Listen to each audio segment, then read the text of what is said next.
आपल्या राज्यामध्ये गॅससाठी रांगा लागल्यात। ऑटो एलपीजीची दरवाढ करण्यात आली आहे। त्या संदर्भातल्या आपण टॉप 9 बातम्या बघूया।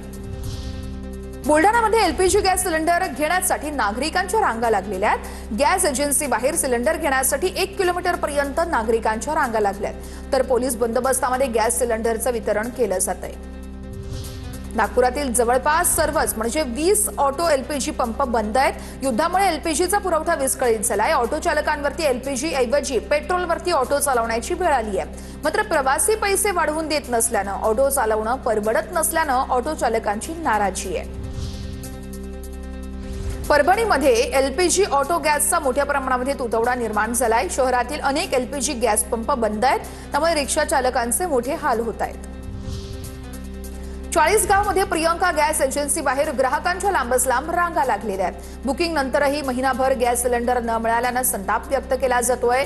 ग्राहकांना तासनतास रांगेत उभे राहण्याची वेळ आलेली आहे। रत्नागिरी जिल्ह्यातील एलपीजी ऑटो गॅस पंपाला तब्बल 12 दिवसानंतर गॅसचा पुरवठ्यानंतरही गॅस वितरणावरती मर्यादा। 12,000 किलो क्षमता असलेल्या गॅस पंपाला केवळ 3,500 किलो इतकाच गॅस पुरवठा होतोय। एका वाहन चालकाला केवळ 500 रुपयांचा गॅस देण्याचा निर्णय घेण्यात आलेला आहे। सोलापूरमध्ये गॅस एजन्सी बाहेर थांबलेल्या नागरिकाला भोवळ आली। कुमठा नाका परिसरातली प्रेशर गॅस एजन्सी बाहेरची घटना आहे। रांगेतील नागरिकाला अचानक भोवळ आल्यानं काही काळासाठी गोंधळ निर्माण झाला होता। पुण्याच्या चाकणमध्ये गॅस टँकरमधून अवैध गॅस भरणाऱ्या टोळीचा पर्दाफाश। 49 लाखांचा मुद्देमाल जप्त। पोलिसांची कारवाई। घरगुती गॅस सिलेंडरचा अवैध व्यवसाय करणाऱ्यांचे धाबे दणाणलेले आहेत। लातूरमध्ये घरगुती गॅस वितरण यंत्रणा पूर्णपणे ठप्प झाली आहे। साठा संपल्यानं गॅस एजन्सी बाहेर घरगुती सिलेंडरचं वितरण थांबलं। सकाळपासूनच सिलेंडर मिळवण्यासाठी नागरिकांची भली मोठी रांग लागली होती।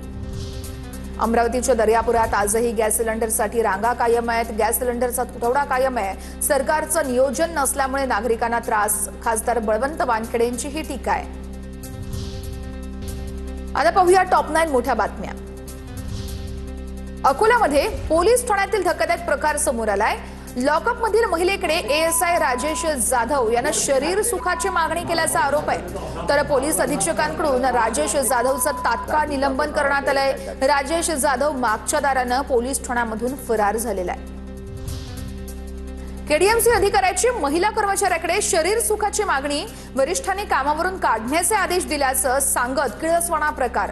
भूषण पाटील विरोधात मानपाडा पोलीस ठाण्यामध्ये गुन्हा दाखल। पुण्याच्या चाकणमध्ये बाप लेकीच्या नात्याला काळीमा फासवणारी घटना। अल्पवयीन मुलीवरती बापानेच अत्याचार केला। पीडितेच्या तक्रारीनंतर नराधम बापाला पोलिसांनी बेड्या ठोकल्या। सोलापूरच्या माढ्यातील अंजनगाव म्हणजेच खेलोबा या गावामध्ये रात्रीतून छत्रपती शिवाजी महाराजांचा पुतळा बसवण्यात आला। पोलीस बंदोबस्तामध्ये यावेळेस तैनात करण्यात आला होता। अचानक बसवलेल्या या पुतळ्यामुळे माढ्यामध्ये कायदा सुव्यवस्थेचा प्रश्न निर्माण झाला। सातारा जिल्हा रुग्णालयातील मृतदेह अदलाबदली प्रकरण भोवलं। शल्यचिकित्सक डॉक्टर युवराज करपे निलंबित करण्यात आलेले आहेत। आरोग्य विभागाकडून कर्तव्यात कसूर केल्यानं कारवाई। एका महिन्यामध्ये 2 वेळा मृतदेहांची झाली होती अदलाबदल। विभागीय चौकशी सुद्धा केली जाणार आहे।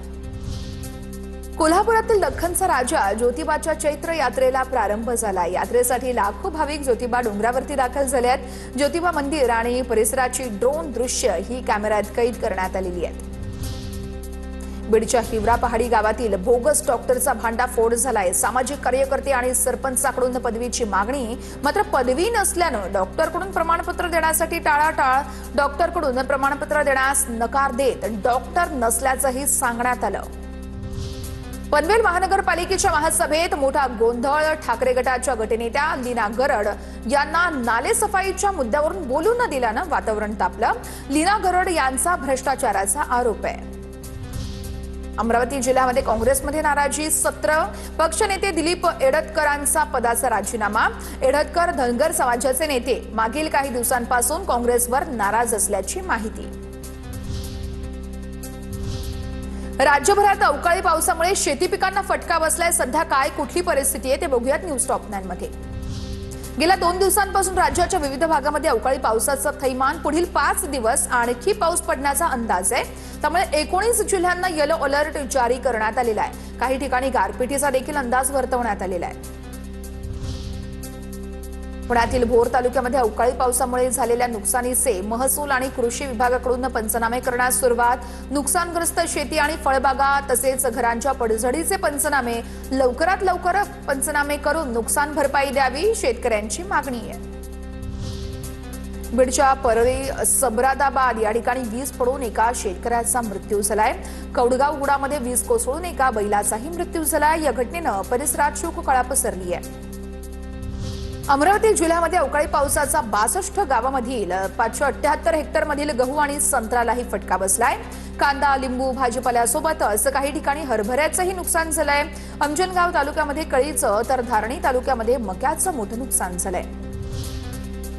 छत्रपती संभाजीनगरच्या पैठण तालुक्यामध्ये वादळी वाऱ्यासह अवकाळी पावसामुळे शेती पिकांना मोठा फटका बसलाय. पैठणचे शिवसेनेचे आमदार विलास भुमरे यांच्याकडून नुकसानीची पाहणी, भुमरेंकडून अहवाल सादर करण्याच्या सूचना.